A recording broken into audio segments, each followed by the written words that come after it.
ഞെട്ടിക്കുന്ന കൊലപാതക പരമ്പരയുടെ വിവരങ്ങളിലേക്ക് തന്നെയാണ് 5 പേരെയാണ് 23-കാരനായ പ്രതി അഫ്നാൻ വെട്ടിക്കൊലപ്പെടുത്തിയത്. അതിൽ അഫ്നാന്റെ മാതാവ് കൊലപാതക ശ്രമത്തിനിടെ അവർ ഇപ്പോൾ ഏറ്റവും ഗുരുതരമായി പരിക്കേറ്റ് ചികിത്സയിൽ തുടരുകയാണ്. കൊല്ലപ്പെട്ടവർ അഫ്നാന്റെ സഹോദരനാണ് ഒരാൾ, മറ്റൊന്ന് പെൺസുഹൃത്താണ്, ഒപ്പം പിതാവിൻ്റെ അമ്മ ഉണ്ട്.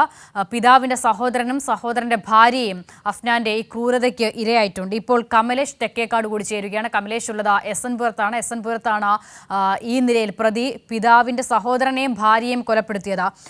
കമലേഷ്, ഇപ്പോൾ കൊല്ലപ്പെട്ട ലത്തീഫ ഈ പ്രതിയുടെ പിതാവിൻ്റെ സഹോദരൻ മുൻ സൈനികനായിരുന്നു എന്നതുൾപ്പെടെയുള്ള വിവരങ്ങൾ വരുന്നുണ്ട്. പ്രതി എപ്പോഴാണ് ഇവരുടെ വീട്ടിലേക്ക് എത്തിയത് എന്നതുൾപ്പെടെയുള്ള കാര്യങ്ങളിൽ ഇപ്പോൾ വ്യക്തതയുണ്ടോ?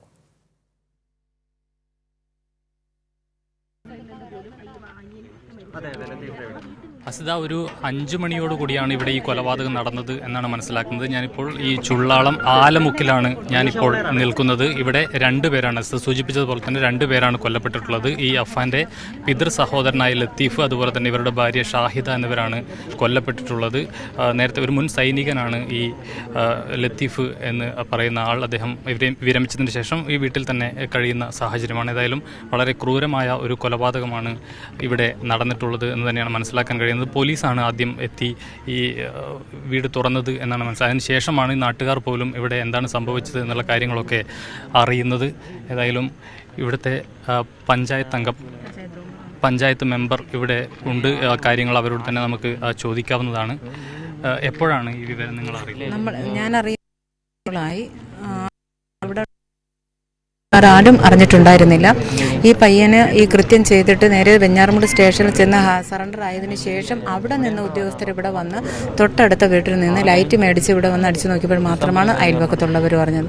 അല്ലാതെ ആരും അറിഞ്ഞിട്ടുണ്ടായിരുന്നില്ല. ഈ കക്ഷി മരിച്ച ലത്തീഫ് എന്ന് പറയുന്ന ആൾ എല്ലാ ദിവസവും പള്ളിയിൽ വന്ന് ബാങ്ക് വിളിക്കുന്ന നമസ്കാരം എല്ലാവരുമായിട്ട് നല്ല സഹകരണവും നല്ല ബന്ധങ്ങളും ഒക്കെ ഉള്ള ഒരു വ്യക്തിയാണ്. ലത്തീഫ് ഹാളിൽ സെറ്റിയിൽ മരിച്ച് ചരിഞ്ഞിരിക്കുന്നു. നെറ്റിയുടെ ഭാഗത്താണ് മുറിവ് കാണുന്നത്. ഭാര്യ ബാക്കിൽ അടുക്കളയിലാണ്, കിച്ചണിലാണ്. അവരും നെറ്റിയിൽ തന്നെയാണ് മുറിവുള്ളത്. മലർന്നാണ് അവരുടെ കിടക്കുന്നത്. ഇവിടെ ഇങ്ങനെ ഒരു കൊലപാതകം നടന്നു എന്ന് ആരാണ് അറിയുന്നത്? ആദ്യം പോലീസ് അറിഞ്ഞ് ഇവിടെ വന്നതിന് ശേഷമാണ് നമ്മളൊക്കെ അറിയുന്നത്. ബാക്കി പോലീസ് വന്നതിന് ശേഷം തൊട്ടടുത്തുള്ള അയൽവക്കക്കാർ അറിഞ്ഞു. അങ്ങനെ ഞങ്ങളെല്ലാവരെയും വിളിച്ചു. ഞങ്ങൾ പെട്ടെന്ന് ഇവിടെ വരികയാണ് ചെയ്തത്. അപ്പോൾ 8 മണിയായപ്പം പോലീസ് തന്നെ ഡോക്ടറെ വിളിച്ചു. മരണം സ്ഥിരീകരിച്ചപ്പോൾ മരിച്ചിട്ട് 3.5 മണിക്കൂറായി എന്ന് പറഞ്ഞു. അപ്പോൾ ഏകദേശം മരിച്ചത് 4-നും 5-നും ഇടയ്ക്കായിരിക്കണം ഈ കൃത്യം ഇവിടെ നടന്നിട്ടുണ്ടാവുക എന്ന് കരുതുന്നു. നേരത്തെ ഈ അഫാനുമായി ബന്ധപ്പെട്ട എന്തെങ്കിലും വിഷയങ്ങൾ ഈ വീട്ടിൽ ഉള്ളതായിട്ട് എന്തെങ്കിലും നാട്ടുകാർക്ക് പരിചയം? അങ്ങനെ ഒരു കുടുംബ പ്രശ്നമൊന്നും ഉള്ള അങ്ങനെ ഒരിക്കലും നമുക്ക് ആർക്കും അറിയാൻ കഴിഞ്ഞിട്ടില്ല. അത് അങ്ങനെ ഒരു ഫാമിലി അല്ല. എപ്പോഴും നല്ല സൈലൻറ്റും എല്ലാവരുമായിട്ട് ബന്ധങ്ങളൊക്കെ നല്ല രീതിയിൽ കുടുംബ ബന്ധങ്ങളൊക്കെ സൂക്ഷിക്കുന്ന വ്യക്തികളാണ്. അങ്ങനെ ഒരു പ്രത്യേകിച്ച് ഒരു പ്രശ്നങ്ങളൊന്നും നമുക്കറിയാം. ഇന്നലെയും ഞങ്ങൾ തമ്മിൽ കണ്ട് സംസാരിച്ചിട്ടാണ് വന്നത് വൈകുന്നേരത്ത്. ബന്ധുവാണ്.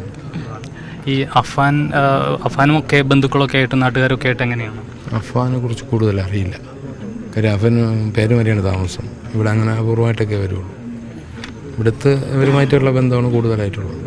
ഇവിടെ ഇങ്ങനൊരു ക്രൂരമായ കൊലപാതകത്തിലേക്ക് കാര്യങ്ങൾ പോയത് എന്തുകൊണ്ടാണ് എന്നത് നിങ്ങളെങ്ങനെയാണ് മനസ്സിലാക്കുന്നത്? നമുക്കറിയില്ല, അതിനെക്കുറിച്ച് കൂടുതൽ അറിയില്ല. പെട്ടെന്ന് കേട്ടപ്പോൾ ഒരു ഞെട്ടലുണ്ടായതെന്നല്ലാതെ എൻ്റെ സംഭവം അറിയുന്നില്ല. പിന്നെ അഫാനൊരു പുതിയ ഒരു ബന്ധം ഉണ്ട് എന്ന് പറഞ്ഞാൽ അത് പുള്ളി ഒരു ഇവിടെ നിന്ന് കിട്ടിയ അറിവ് വെച്ചിട്ട് അദ്ദേഹം ഒരു ഉൾവലിഞ്ഞ ഒരു ഇൻട്രോവർട്ടായിട്ടാണ് നമുക്ക് എല്ലാവരിൽ നിന്നും കിട്ടിയ ഒരു വാർത്ത. അല്ലാതെ പ്രത്യേകിച്ച് ഇവർ തമ്മിലൊരു പ്രശ്നം ഒന്നും ആർക്കും അറിയില്ല. അങ്ങനെ ഒരു പ്രശ്നമുള്ള കുടുംബം അല്ല. ഇന്നലെ ഞങ്ങൾ ഒരുമിച്ച് ഒരിടത്തിരുന്ന് ഭക്ഷണം കഴിക്കുകയാണ്. ഈ പറഞ്ഞ ലത്തീഫും ഷാഹിദായും ഞാനൊക്കെ ഞങ്ങൾ ഒരുമിച്ചിരിക്കുകയാണ്. അപ്പോഴും ഒരു വിഷയമില്ല. ഞങ്ങൾ ഒരുമിച്ച് കാര്യവും പറഞ്ഞിട്ടാണ് ഇന്നലെ ഒരു ചടങ്ങിനിരുന്നിട്ട് പിരിയാണ്. ഇവിടെ വീട്ടിൽ എന്തെങ്കിലും പ്രശ്നമുള്ളതായിട്ട് പറഞ്ഞിട്ടുണ്ടോ? ഒരു പ്രശ്നമില്ല, അതൊന്നും പറഞ്ഞിട്ടില്ല. അങ്ങനെ ഒന്നും അത് കാണുമ്പോൾ തന്നെ അറിയാം അങ്ങനെ ഒന്നും ഇല്ല എന്നാണ് നമുക്ക് ഉറപ്പിക്കുന്നത്. പ്രത്യക്ഷത്തിൽ ഒന്നുമില്ല. ആരോടും ഒരു ബഹളത്തിനോ ഒരു അങ്ങനെയുള്ള ആൾക്കാരല്ല. നല്ല ശാന്ത സ്വഭാവക്കാരാണ്. നല്ല സഹകരണമാണ്. നാട്ടുകാർക്ക് എല്ലാവർക്കും നല്ല അഭിപ്രായമാണ് ഇവരെക്കുറിച്ച്. പിന്നെ ഇവരെ ഇന്റേണലായിട്ട് എന്തെങ്കിലും പ്രശ്നമുണ്ടോ എന്ന് ആർക്കും അറിയില്ല. കാരണം അങ്ങനെ ഇല്ല എന്ന് തന്നെ നമുക്ക്. എൻ്റെ 14. ഏതായാലും ആ നിലയിലാണ് നാട്ടുകാർ. നേരത്തെ തന്നെ ഈ വീട്ടിൽ ഇത്തരത്തിൽ യാതൊരു പ്രശ്നവുമില്ല, വളരെ സൈലന്റായി. സ്ഥിരമായി അവർ 2 പേരും മാത്രം താമസിക്കുന്ന വീടാണോ അത്?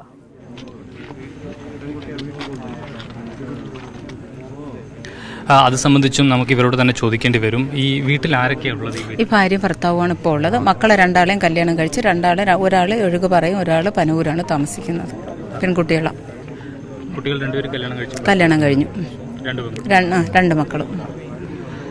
ഇവർക്ക് 2 പെൺകുട്ടികളാണ് എന്നാണ് ഇവർ പറയുന്നത്.